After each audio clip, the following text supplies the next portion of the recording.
Hello friends, welcome back to my channel. Gruhalakshmi related ಮತ್ತೊಂದು ವಿಡಿಯೋಗೆ ನಿಮಗೆ ಸ್ವಾಗತ. ಈ ವಿಡಿಯೋದಲ್ಲಿ ನಾನು ಗೃಹಲಕ್ಷ್ಮಿ 11ನೇ ಮತ್ತು 12ನೇ ಕಂತಿನ ಹಣ ಬರುತ್ತಾ ಇಲ್ವಾ, ಸರ್ಕಾರ ಇದ್ರ ಬಗ್ಗೆ ಯಾಕೆ ಏನು ಮಾತಾಡ್ತಾ ಇಲ್ಲ, ಮತ್ತು ಗೃಹಲಕ್ಷ್ಮಿ ಕ್ಯಾನ್ಸಲ್ ಆಗುತ್ತಾ, ಕಂಪ್ಲೀಟ್ ಇನ್ಫಾರ್ಮೇಷನ್ ತಿಳಿಸ್ಕೊಡ್ತೀನಿ. ಸೊ ವಿಡಿಯೋನ ಕಂಪ್ಲೀಟಾಗಿ ನೋಡಿ, ಎಲ್ಲೂ ಕೂಡ ಸ್ಕಿಪ್ ಮಾಡೋಕ್ಕೆ ಹೋಗಬೇಡಿ. ಗೃಹಲಕ್ಷ್ಮಿ ಬಗ್ಗೆ ನಿಮ್ಗೆ ಆಲ್ರೆಡಿ ಗೊತ್ತಿದೆ. ಇನ್ನು ಸಿಂಪಲ್ಲಾಗಿ ಹೇಳೋದಾದರೆ, ಕಾಂಗ್ರೆಸ್ ಸರ್ಕಾರ ಅಧಿಕಾರಕ್ಕೆ ಬಂದ ನಂತರ ಗ್ಯಾರಂಟಿ ಯೋಜನೆಗಳನ್ನ ಜಾರಿಗೆ ತಂದು ಅದರಲ್ಲಿ ಗೃಹಲಕ್ಷ್ಮಿ ಕೂಡ ಒಂದು. ಮಹಿಳೆಯರ ಆರ್ಥಿಕ ಸಬಲೀಕರಣಕ್ಕೋಸ್ಕರ ಈ ಯೋಜನೆಯನ್ನು ಜಾರಿಗೆ ತಂದು ರೇಷನ್ ಕಾರ್ಡ್ ಹೊಂದಿರುವ ಮನೆಯ ಯಜಮಾನಿಗೆ ಪ್ರತಿ ತಿಂಗಳು 2,000 ಹಣನ ಜಮೆ ಮಾಡೋದು ಇದ್ರ ಉದ್ದೇಶ ಆಗಿತ್ತು.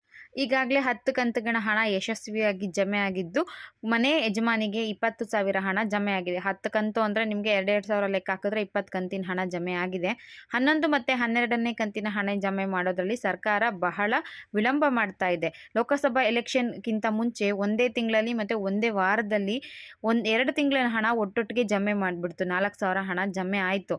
ಮೇ 5ನೇ ತಾರೀಕು ಆದಮೇಲೆ ಇಲ್ಲಿವರೆಗೂ ಕೂಡ 11 ಮತ್ತು 12ನೇ ಕಂತಿನ ಹಣ 1 ರೂಪಾಯಿ ಕೂಡ ಜಮೆ ಮಾಡಿಲ್ಲ. 100ರಲ್ಲಿ ಕೇವಲ 5 ಮಹಿಳೆಯರಿಗೆ ಮಾತ್ರ ಗೃಹಲಕ್ಷ್ಮಿ ಹಣ ಸ್ಯಾಂಕ್ಷನ್ ಆಗಿದೆ ಮತ್ತು ಅವ್ರಿಗೆ ಅಕೌಂಟ್ಗೆ ಕ್ರೆಡಿಟ್ ಆಗಿದೆ. ಆದರೆ ಬಹಳಷ್ಟು ಮಹಿಳೆಯರಿಗೆ ಗೃಹಲಕ್ಷ್ಮಿ ಹಣ ಬಂದೇ ಇಲ್ಲ. ಇದ್ರ ಬಗ್ಗೆ ಅವ್ರನ್ನ ಕೇಳಿದ್ರೆ, ಇದಕ್ಕಿಂತ ಮುಂಚೆ ಲಕ್ಷ್ಮೀ ಹೆಬ್ಬಾಳ್ಕರ್ ಮೇಡಮ್ ಅವರು ಜೂನ್ ಎಂಡಿಂಗಲ್ಲಿ ಒಂದು ಮಾತು ಹೇಳಿದರು. ಜೂನ್ ಎಂಡಿಂಗ್ 30-31ನೇ ತಾರೀಕು ಒಳಗಡೆ ನಿಮಗೆ ಅಮೌಂಟ್ ಎಲ್ಲ ಕ್ರೆಡಿಟ್ ಆಗಿಬಿಡುತ್ತೆ ಅಂತ. ಅದಾದಮೇಲೆ ಅದ್ರ ಮುಂದಿನ ದಿನದಲ್ಲಿ ಹೇಳಿದ್ರು 15ನೇ ತಾರೀಕು ಒಳಗಡೆ ನಿಮಗೆ ಜೂನ್ ಅಮೌಂಟು ಕ್ಲಿಯರ್ ಆಗುತ್ತೆ, 15 ಆದಮೇಲೆ ನಿಮಗೆ ಜುಲೈ ಅಮೌಂಟ್ ಕ್ರೆಡಿಟ್ ಆಗುತ್ತೆ ಅಂತ ಹೇಳಿದರು. ಮತ್ತೊಮ್ಮೆ ಮಾತಾಡಿದಂಥ ಲಕ್ಷ್ಮೀ ಮೇಡಮ್ ಅವರು 15ನೇ ತಾರೀಕು ಒಳಗಡೆ ನಿಮಗೆ ಎಲ್ಲ ಅಮೌಂಟು 4,000 ರೂಪಾಯಿ ಕ್ರೆಡಿಟ್ ಆಗಿಬಿಡುತ್ತೆ ಅಂತ ಹೇಳಿದರು. ಈಗಾಗಲೇ ಜುಲೈ 22ನೇ ತಾರೀಕು ಬಂದರೂ ಕೂಡ ಜೂನ್ ಅಮೌಂಟು ಬಂದಿಲ್ಲ, ಜುಲೈ ಅಮೌಂಟು ಬಂದಿಲ್ಲ. ಇದ್ರ ಬಗ್ಗೆ ಒಂದಷ್ಟು ಮಾತುಕತೆಗಳು, ಚರ್ಚೆಗಳು ನಡೀತಾ ಇದೆ. ಗೃಹಲಕ್ಷ್ಮಿ ಸದ್ದಿಲ್ಲದೆ ಏನಾದರೂ ಕ್ಯಾನ್ಸಲ್ ಆಯಿತಾ ಅಂತ.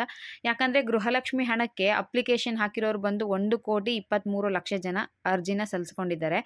ಅದಕ್ಕೆ ಪ್ರತಿ ತಿಂಗಳು ನಿಮಗೆ 2,300 ಕೋಟಿ ಹಣ ಖರ್ಚಾಗುತ್ತಂತೆ.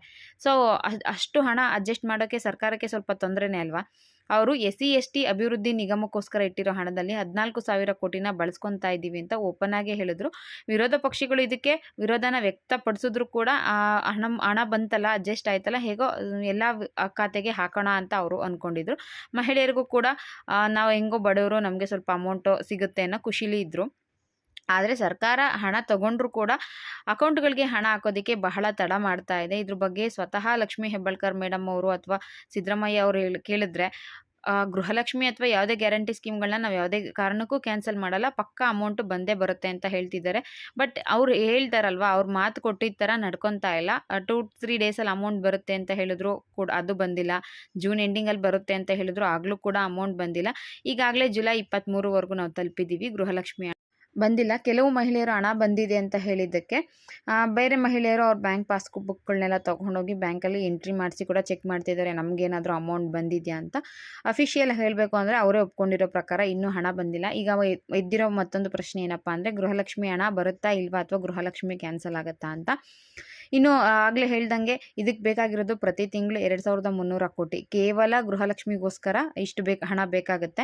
ಅಪ್ಲಿಕೇಶನ್ ಹಾಕಿರೋರು ಬಂದು 1,23,00,000 ಜನ. ಪ್ರತಿ ತಿಂಗಳು 2,300 ಕೋಟಿ ಅರೇಂಜ್ ಮಾಡೋದು ಅದು ಸುಮ್ಮನೆ ಕೆಲಸ ಅಲ್ಲ, ತುಂಬ ಕಷ್ಟದ ಕೆಲಸ. ಸರ್ಕಾರ ಏನೋ ಹೇಳ್ತಾ ಇದೆ, ಯಾವುದೇ ಕಾರಣಕ್ಕೂ ನಾವು ಕ್ಯಾನ್ಸಲ್ ಮಾಡೋದಿಲ್ಲ, ನಿಜ ಕಂಟಿನ್ಯೂ ಮಾಡೇ ಮಾಡ್ತೀವಿ ಅಂತ. ಬಟ್ ಅಷ್ಟು ಹಣ ಪ್ರತಿ ತಿಂಗಳು ಹೊಂದಿಸೋದಕ್ಕೆ ಸರ್ಕಾರಕ್ಕೂ ಕೂಡ ಕಷ್ಟ. ಉನ್ನತ ಮೂಲಗಳ ಮಾಹಿತಿ ಪ್ರಕಾರ ಗೃಹಲಕ್ಷ್ಮಿ ಸ್ವಲ್ಪ ದಿನಗಳ ಕಾಲ ಅಥವಾ ಸ್ವಲ್ಪ ತಿಂಗಳುಗಳ ಕಾಲ ಬಂದು ಕ್ಯಾನ್ಸಲ್ ಆಗೋದು ಪಕ್ಕಾ ಅಂತಲೇ ಹೇಳ್ತಾ ಇದ್ದಾರೆ. ಯಾಕಂದರೆ ನೋಡಿ, ಗೃಹಲಕ್ಷ್ಮಿಗೋಸ್ಕರ ಈಗ SC/ST ಅಭಿವೃದ್ಧಿ ನಿಗಮದಿಂದ ಹಣನ ಪಡ್ಕೊಂಡ್ರು. ಅದಾದಮೇಲೆ ವಿದ್ಯಾರ್ಥಿಗಳ ಸ್ಕಾಲರ್ಶಿಪ್ಗಳ ಹಣ ಏನು ನಿಮಗೆ ಗೊತ್ತಿರುತ್ತೆ, ಬಹಳಷ್ಟು ಜನಕ್ಕೆ ಸ್ಕಾಲರ್ಶಿಪ್ ಹಣ ಬಂದಿಲ್ಲ. ಪೆಟ್ರೋಲ್ ಡೀಸೆಲ್ ಜಾಸ್ತಿ ಮಾಡಿದ್ರು, ಹಾಲಿನ ದರ ಜಾಸ್ತಿ ಮಾಡಿದ್ರು, ಇನ್ನು ಡ್ರಿಂಕ್ಸ್ ಬೆಲೆ ಎಲ್ಲ ಜಾಸ್ತಿ ಮಾಡಿದ್ದಾರೆ.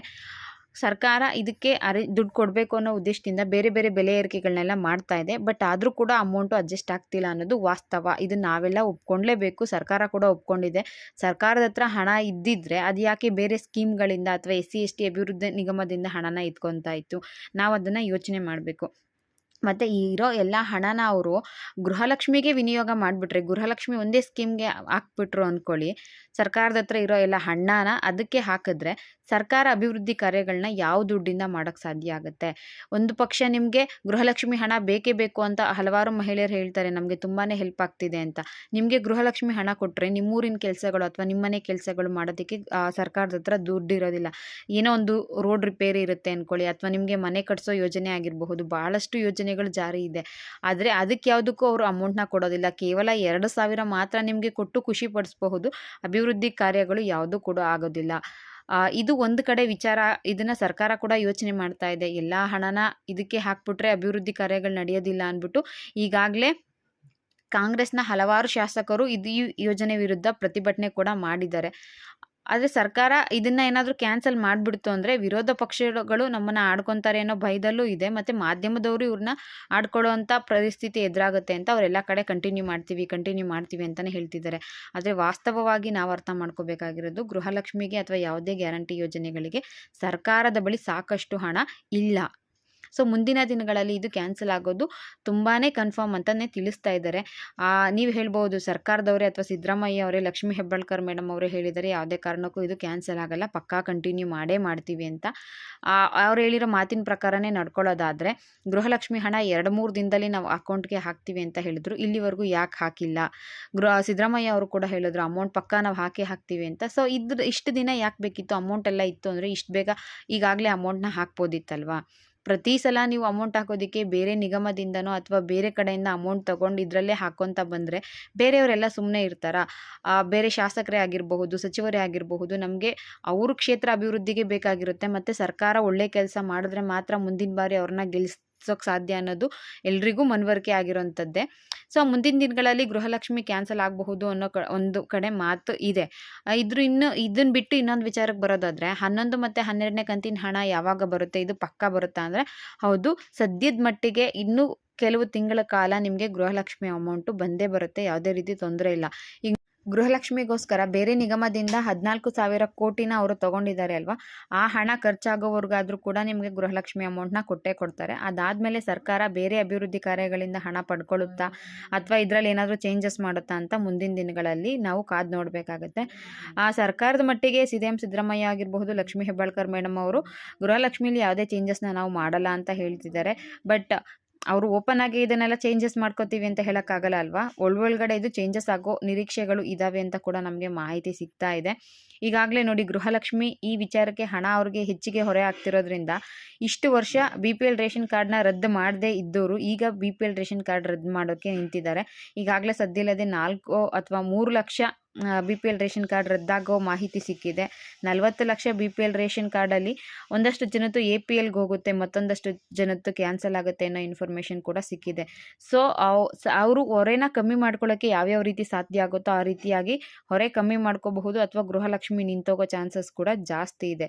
ಇನ್ನು 11, 12ನೇ ಕಂತಿನ ಬಗ್ಗೆ ಯಾರು ಕೂಡ ಯೋಚನೆ ಮಾಡೋ ಅವಶ್ಯಕತೆ ಇಲ್ಲ. ಅದು ಕಂಟಿನ್ಯೂ ಆಗಿ ಬಂದೇ ಬರುತ್ತೆ.